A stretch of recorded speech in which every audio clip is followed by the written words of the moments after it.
Embriología genital.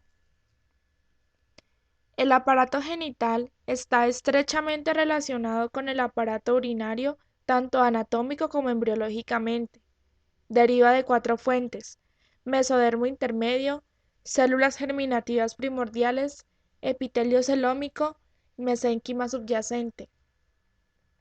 La diferenciación sexual es un proceso complejo en el que intervienen muchos genes, inclusive algunos autosómicos. La clave de esta diferenciación es el cromosoma Y, que confiere en la región determinante del sexo el gen del factor determinante de los testículos. La presencia de este factor se producirá el desarrollo masculino, mientras que en ausencia se producirá el desarrollo femenino. Gónadas. El sexo del embrión se determina genéticamente en el momento de la fecundación. Las gónadas solo adquieren características morfológicas masculinas y femeninas y se desarrollan en la séptima semana, y se forman por proliferación del epitelio celómico y condensación del mesénquima subyacente. La primera manifestación de las gónadas se da por un par de eminencias longitudinales, los llamados pliegues o crestas genitales. Las células germinativas solo aparecen en los pliegues genitales en la sexta semana de desarrollo. En embriones humanos, estas células aparecen en una edad temprana y emigran por movimientos ameoides siguiendo el mesenterio dorsal del intestino posterior, llegando a las gónadas primitivas al comienzo de la quinta semana de desarrollo y en la sexta semana invaden los pliegues genitales. Como podemos ver en el esquema, es un embrión de 3 semanas. En la figura A se advierten las células germinativas primordiales en la pared del saco vitelino, cerca de la inserción de las lantoides, las cuales podemos observar como puntos rojos. Y en el esquema B nos muestra el camino que siguen en su migración estas células a lo largo de la pared del intestino posterior y el mesenterio dorsal dentro de la cresta genital. Gónada indiferente.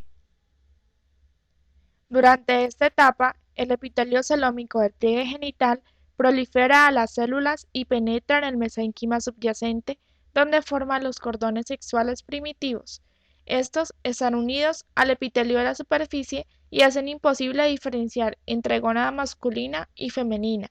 En consecuencia, se le denomina gónada indiferente. En el esquema pues la podemos observar con los cordones sexuales primitivos. Algunas de las células germinativas primordiales están rodeadas por células de los cordones sexuales primitivos. Testículos.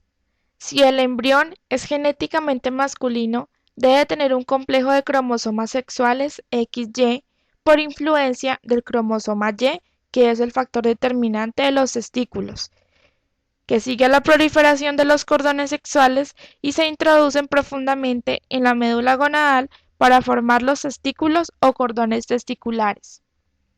Al continuar el desarrollo, los cordones testiculares pierden contacto con el epitelio superficial y se separan de él por medio de una capa compacta llamada túnica albuginea. Al cuarto mes, estos cordones adquieren forma de herradura y sus extremos se continúan con los de la red de Haller. Los cordones testiculares están formados en el momento por células germinativas primitivas y células sustentaculares de Sertoli derivadas del epitelio superficial de las glándulas. Las células intersticiales de Leydig se desarrollan a partir del mesénquima original de la cresta gonadal.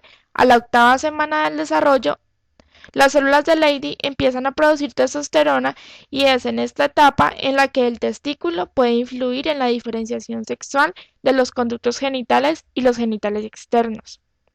Los cordones se mantienen macizos hasta la pubertad, cuando se canalizan y dan origen a los túbulos seminíferos. Estos se unen a los conductos eferentes, que son las porciones restantes de los túbulos excretores del sistema mesonéfrico, y actúan como vínculo entre la red de Haller y el conducto mesonéfrico o de Wolff, que recibe el nombre de conducto deferente. Ovario. En embriones femeninos, los cordones sexuales primitivos se disgregan en cúmulos celulares irregulares, los cuales están situados principalmente en la porción medular del ovario. Más tarde desaparecen y son sustituidos por un estroma vascularizado que forma la médula ovárica. El epitelio femenino continúa proliferándose a diferencia del masculino, pues en la séptima semana origina una segunda generación de cordones, los cuales son los corticales. Estos penetran en el mesénquima subyacente en el inicio del cuarto mes. También son disgregados en cúmulos celulares aislados alrededor de una o más células germinativas, las cuales se convierten en ovogonios. En los embriones con modelo cromosómico sexual XX, los cordones medulares de la gónada experimentan regresión y se desarrolla una generación secundaria de cordones corticales. En embriones cromosómicos XY, los cordones medulares se convierten en cordones testiculares y no hay desarrollo de cordones corticales secundarios. En el esquema A podemos observar la degeneración de los cordones sexuales primitivos o medulares y la formación de los cordones corticales. Y en el esquema B, los conductos genitales en el quinto mes de vida intrauterina y también la degeneración de los cordones medulares. Los túbulos mesonéfricos excretores o conductillos eferentes no comunican con la red. La zona cortical del ovario contiene grupo de ovogonios rodeados por células foliculares. Conductos genitales masculinos y femeninos. Diferenciación de los conductos.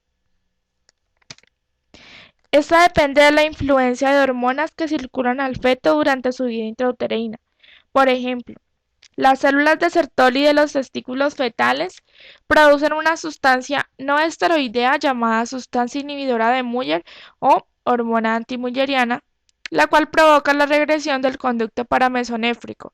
También los embriones masculinos tienen producción de testosterona, la cual, junto con su receptor, interviene en la virilización de los conductos mesonéfricos, y la dihidrotestosterona con su receptor modula la diferenciación de los genitales internos masculinos. Lo contrario sucede en el embrión femenino, pues este no produce la AMH y por eso se mantiene el conducto de sistemas paramesonéfricos que se transforma en trompas uterinas y el útero. Vagina. Poco después de que el extremo macizo de los conductos paramesonéfricos ha llegado al seno urogenital, las 12 vaginaciones macizas se desprenden desde la porción pelviana del seno y forman los bulbos sinovaginales, los cuales proliferan y forman la lámina vaginal. La proliferación de estos bulbos continúa en el extremo craneal de la lámina, aumentando la distancia entre el útero y el seno urogenital. Las prolongaciones a manera de alas de la vagina alrededor del extremo del útero forman la cúpula vaginal. Todo esto hace que la vagina tenga doble origen debido a que el tercio superior deriva del conducto uterino y los 2/3 inferiores del seno urogenital. El interior de la vagina permanece separado del interior del seno urogenital por una lámina delgada llamada himen. Genitales externos. Masculinos. El desarrollo de los genitales externos masculinos depende de los andrógenos secretados por los testículos fetales y se caracterizan por el alargamiento rápido del tubérculo genital, que en esta etapa se denomina falo. Cuando éste se alarga, tira hacia adelante y los pliegues uretrales que lo forman se extienden a lo largo de la porción caudal del falo alargado, pero no llegan al glande. El revestimiento epitelial del surco forma la lámina uretral. Al final del tercer mes, los dos pliegues uretrales se cierran sobre la lámina uretral y originan la uretra peniana.